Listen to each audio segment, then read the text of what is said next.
My sister planned on doing some RV traveling with her husband after she retired. And so I wanted to give her some camping themed gifts for her retirement. Max is helping today instead of Izzy. Hi baby, you want to sit down with mama? Come on. All right, he's the big boy of the house. Right, Max? Yes. Anyway, I was saying that my sister was going to be retiring, and she and her husband were planning on doing some RV travel after she retired. And so I wanted to give her some camping themed gifts for her retirement party. And it was a surprise party, and so I got to work. One of the things that I wanted to give her was a camping themed cake. And I knew that I could buy something that was professionally made and looked absolutely stunning, but that wasn't what I wanted to do. I wanted to give her something that I made with my own hands and that had a real sentimental value to what the message was that I was going to be giving her. And it wasn't just that I was going to make the cake myself, but it was also the message that I was going to send along with it. As with all of my DIY gifts, I didn't want it to look perfect, but I did want it to have a very personalized message. But I didn't want to use fondant or wooden cake toppers or any kind of expensive equipment. So I began designing a cake just for her, and here's what I came up with. By the way, I have this whole cake on my blog, and so you can find printable recipes and instructions right there. I'll leave a link in the description below for that. There are 5 main steps to making this cake. First, you're going to make the cakes. Second, you're going to make the frosting. Third, you're going to color the frosting. Fourth, you're going to decorate the cake. And fifth, you're going to add a very personalized sentiment. You'll need a few minor cake decorating supplies for this project. You'll either need regular reusable piping bags that you get with normal cake decorating supplies, or you can make your own using parchment paper. And I actually like to do my own because I like to be able to just kind of throw away the bag and not have to clean it. It's hard to clean that frosting and the grease that builds up inside those reusable bags, so I just prefer using parchment. And I have a roll of parchment all the time because I actually do my own DIY parchment paper liners for when I'm cooking and baking in my Dutch oven. So I've got this stuff sitting around, and they're really easy to make these by yourself. So this is my choice. The other thing that you're going to need are 2 different piping tips. I am using a star and I am using a round piping tip. These 2 tips here, an 18 star and a 5 round, parchment paper to make your own parchment paper piping bags, and also just regular food coloring.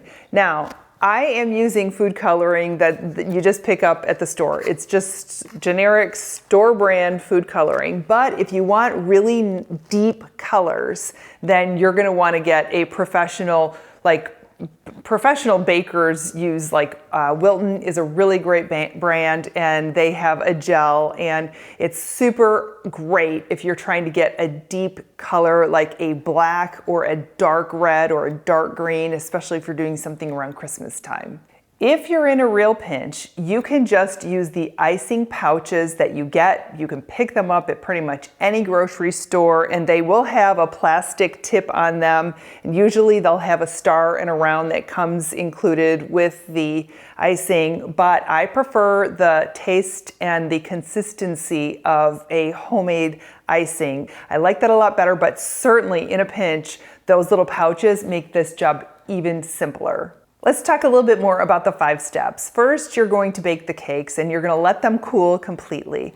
And this is the thing where I say I am going to let some convenience do the work for me. So I am just using a boxed cake mix. As far as I'm concerned, it's just all the dry ingredients that are pre-measured for me. I know it's not the same thing as making a homemade cake. If you've got a really special flavor, that's a different story. But here I was just using a devil's food chocolate cake. I like the certain brands, and there's a couple of them that have a really nice moist texture to them. I want that part to be really easy. I want the decorating, I want to spend a little bit more time on the decorating, so I want to make sure that the cake is really simple. And what you're going to do is bake 2 8-inch round cakes. So that only takes 1 box of cake mix, and whatever flavor you want, go for it. Whatever flavor, if you're giving it as a gift, whoever it is that's receiving the gift, find out what their favorite flavor is and do that. But I like a combination of a chocolate cake with a white buttercream icing. And now that you've got the cakes cooling, you can make the frosting. So, like I said, the buttercream frosting, in my opinion, is what makes this cake so delicious, even with just using a box cake mix. And I know that for professional decorators, when they are making things like, you know, those really intricate roses and things like that, they're actually going to want to do a royal icing. And that is, I think it's a better icing when you're trying to get a real professional look. But I like the taste of buttercream a whole lot better. And you know me, I'm going more for the taste than I am for the look. I want it to look cute, and it certainly is going to when it's finished. But for right now, I'm more concerned about the flavor of the icing on top of that cake than I am with getting a perfectly decorated cake. And this is another spot where if you want to really take a shortcut and you want to do a prepared icing, you can certainly do that. But that's one thing that I don't recommend here, only because I think that it's a lot harder to get the flavor and the consistency that you want, especially when you're starting to pipe things through a bag. Now, I'm talking about a tub. If you're using the prepared icing that actually comes in the piping bags, the plastic piping bags, and all you need to do is squeeze it out of there, and that's just for the decoration part, then that's a different story. But what I recommend is at least giving the overall base coat of the trailer a really good tasting icing. Okay, then after you've got all of that done, you're gonna go ahead and color all of the frostings, and you gotta first figure out what your color scheme is gonna be for your camper. And what I recommend is practicing a little bit drawing a camper. We've done that earlier in my Vlogmas series where I showed you how to easily draw, a hand draw, without artistic ability, a cute little retro camper. And that's all we're looking for here, is a really basic design and that is recognizable but not too intricate. I like having a little inspiration piece next to me. Like I have my little rock that I use that I'll sit that thing around anytime I'm doing a project where I'm actually having to hand draw a retro camper, because that thing is just really basic. I did it years ago. It's kind of like my go-to when I need a little inspiration within eyeshot while I'm working on a project like this. It might also help you to first watch a couple of videos that I did earlier. So that first video that I just mentioned was when I showed you how to draw a retro camper. And then I also did another video which was decorating mugs, coffee mugs, with Sharpie markers. And that was when we also pulled that same skill set out of drawing that really cute little basic retro camper. And we did it on the side of a coffee mug, baked that design on, and give those away as gifts. So those are two videos that if you haven't seen those, I recommend that you kind of take a look at those just to kind of see how to get that image on a thing, whether it be a piece of paper or a rounded coffee mug. And here we're going to be doing it on a cake. So I'll leave those links for both of those videos in the description below.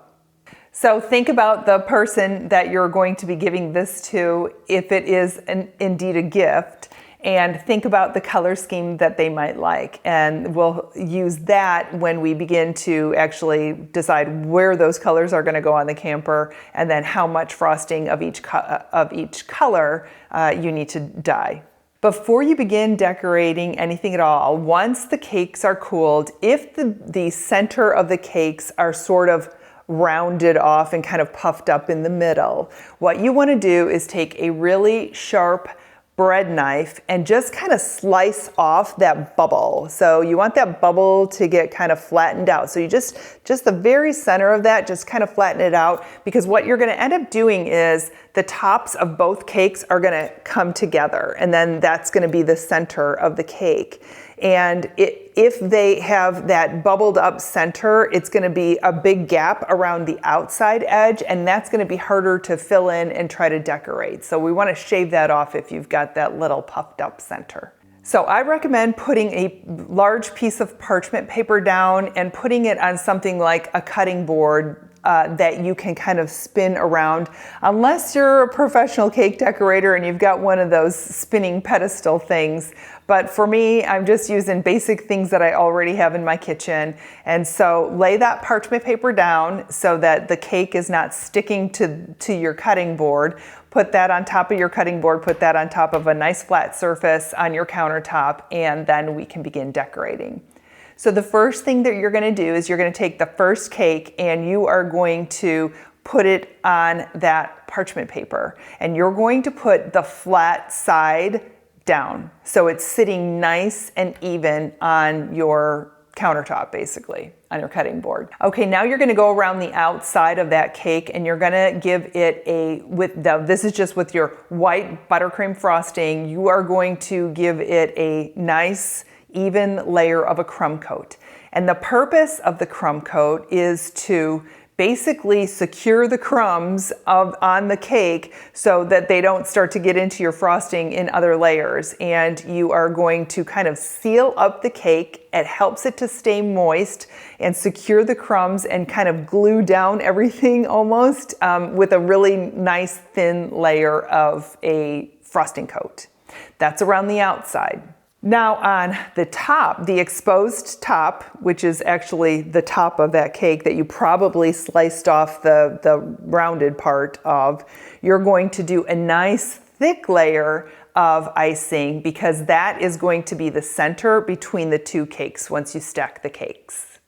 Now you're going to take that second cake and you are going to put it on top of the cake that you've already decorated, and you are going to have this one be inverted. So basically you're going to have the tops of both cakes together, and that should sit nice and even, kind of make sure that it is centered on top of the other cake, and you've already got that icing on there on that first cake, so you're starting to make that sandwich, that cake sandwich. Now you want to put a crumb layer of frosting on anything that is still exposed. Anything that is just cake, you're going to add another little crumb coat so that all of that is sealed up. Now here comes the fun part. We're going to start to make this look more like a camper. You are going to take a nice sharp knife and you are going to cut about 1/4 of the side of the cake off. Obviously, you can throw that piece of cake away. It's 1/4 of a cake. Who would ever do that? I ended up putting mine on the side, and that became my dessert, for the next couple of nights while I was messing around with getting everything else ready for the party. Who would throw away cake? Who would throw away food? I can't throw away food. I mean, I have to, I will force myself to eat food. If it's going to go bad, I will make sure that no matter what, I'm eating that before it goes bad, because I absolutely cannot stand throwing away perfectly good food, especially cake. Okay, this is when it starts to really get fun. Be careful as you tip the cake up. You're going to take that flat side, and that's going to now be the bottom of the trailer, and you're going to have that cake standing on its edge, basically. Now be real careful with it here, because this is where the cake should be able to stand on its own. So kind of like training wheels. Make sure that it doesn't plop over on you and start to crumble or something like that. But you might have to now do a little bit of engineering, and if it feels like it's kind of tipped over or it's not sitting really steady, take your knife and just kind of keep slicing away until whatever part of it is straightened out enough and the thing can actually stand nice and sturdy on its own. Now that you've got this thing standing, you've got what was the bottom before that doesn't have any frosting on it. We want to add a crumb coat layer of frosting on that now exposed cake. This is when it gets really good for all of you sugar lovers. I am also a sugar lover. Anyway, we're gonna cover all that crumb coat with like a real layer of frosting. So let's get in there and whack it on, because you cannot have, in my opinion, you can't have too much frosting. As a matter of fact, that's kind of how my sister feels too. If there's a cake that is, you know, being cut and there's a bunch of people around that are going to be eating part of the cake, she and I are both like, save a corner for me, because not only do you get the frosting that's on top of the cake, but you also get like the 2 corners that are also frosted. So you're getting like, you know, I don't know what, 60% more frosting than what somebody else that got a centerpiece got. I'm saying that's us. We're the first in line to be able to say, I want the corner because it's got more frosting. Okay, we're on, I don't think I started numbering these, but I think we're on about step number 10 or something. You'll see it on my printable recipe. But we're gonna take now a sharp knife and we are going to go around the entire camper, both sides and the front and the back. And we are going to gently push in a line with a sharp knife that is going to be the line that distinguishes the difference in the paint jobs. I left Janine's cake with a white-ish top. It really wasn't white because it's buttercream, so it's kind of like a, you know, off-white color. That was the top, and then that line that I made with that knife going around there, that is basically just you're putting a straight line into frosting so that when you start to pipe, you have a really nice, easy straight line to follow. And that's where I added her color of her paint job, which I chose to be a light pink. Now we're going to color that, whatever your color of choice is, we're going to color what I colored at the bottom is that pink area, and we're using the star tip to create straight lines. So you're going to start at that indented line that you just made with the knife, and you're going to go along that line, and you're going to continue on all the way to the bottom of the camper. Don't forget, you are going to be doing that on both the front and the back of the trailer and the I guess it's actually the sides. I don't know. The sides. You're going to do the 2 big sides, which will end up being, one will have the front door, the other one will be the back side of the trailer. And then the front and back of the trailer, which would be like the part that the hitch is on, and then the part where the license plate is in the back. So go around the entire camper with that same color and just continue that same line all the way around the camper. So you'll just work your way down each side until it is the same color on all 4 sides. Now I didn't want to have to get into a deep dark color for like a tire to be black. It wasn't that important to me that we have a black tire. So hers is a blue tire, and I think it's really cute. It's the same color as the door. So now we're gonna take our round tip, and that is that number 5, and whatever color you're using for it. In my case, I did the door and the tire being the same color. I'm going to do, and as well as the windows, I'm going to do just the outline for the door. So here I am going to draw in the tire completely, and then I'm also going to do just the outline on the door and both of the windows. So I've got a window on the front side next to the door, and then I've got a window on the back side as well. I decided that her camper was going to be in a really nicely landscaped and manicured area, so I put some grass on the bottom of the camper. That same green color, I am using that to make the leaves. So I've got a little window flower box that's set right underneath the window, and I'm going to add a little bit of green touches in there that are going to become the leaves in the flower box. I also made a little bit of an orange color here, and I'm using orange in a couple of spots on the cake. Here I'm going to use them and just use that same number 5 tip, and I'm going to make little dots so that those become the flowers in the flower box. Now I'm going back to my blue colored frosting, and I am going to fill in the door. And I want to make sure that I leave room in the top of the door so that the white frosting is still coming through, and that's going to create the window. I decided she was going to have a colorful doorknob, and so I'm using the orange to make the doorknob. You can use just a regular knife to try to cover up and patch up any kind of spots where the white frosting is a little bit light. If you've got some of the cake showing through, just kind of dab that up and cover it up a little bit. Again, we're not trying to be perfect. We're trying to be DIY, homemade, totally fun, and totally thoughtful. Now we need to go around the top of the trailer and make the string that the flags are going to hang from. And for me, I chose that was going to be that same pink color that is in the bottom paint job on the bottom part of the camper. So I'm going to go all the way around all four sides and make sure that little string is kind of in the same spot where you can then leave yourself enough room so that you can put the little flags underneath that and not cover up the window or cover up the door or whatever. So kind of give that a little bit of breathing room up there on top. Now I am going to alternate my different colors that I have to create the flags. And for the flags, you just need to make a little triangle that is hanging off of that string that's all the way around the camper. I am going to go back to my green and I am going to pipe in a little bit more and fill in the grass a little bit thicker. Not like they need to go get the lawnmower out, you know, but just a nice little where you can put your toes in it kind of green grass.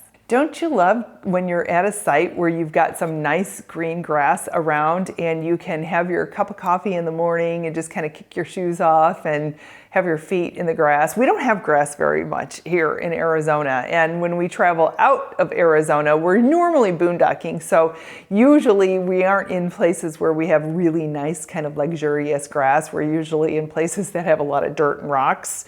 So I think that's probably one of the reasons I appreciate grass so much, because I don't get to see it very often. Okay, now we need to make those little cross shapes that are in the windows. So go ahead and just use the same color that you outlined the window in, and then make that little, where you've got little window panes now in there. Take a look at it. It should be done. And if you need to do any little touch-ups, go ahead and do that. And the best part, in my opinion, is adding the personalized sentiment. So I thought a lot about this and what I wanted to say to wish her a happy retirement. And so I recommend doing whatever works for you, but I printed my sentiment up on just a piece of 8.5 by 11 paper. I ended up moving the cake onto a cake platter and delivering it, you know, when I went over to the party. And so I just put the personalized message onto the platter next to the cake. So my message for her, as you can see here, is happy retirement, Janine. Oh my gosh, I still can't believe she's retired. She's my baby sister, and I just feel like we're not that old yet, but we're getting there. We are there. We are there. Anyway, back to the topic at hand, the sentiment. So my sentiment was, happy retirement, Janine.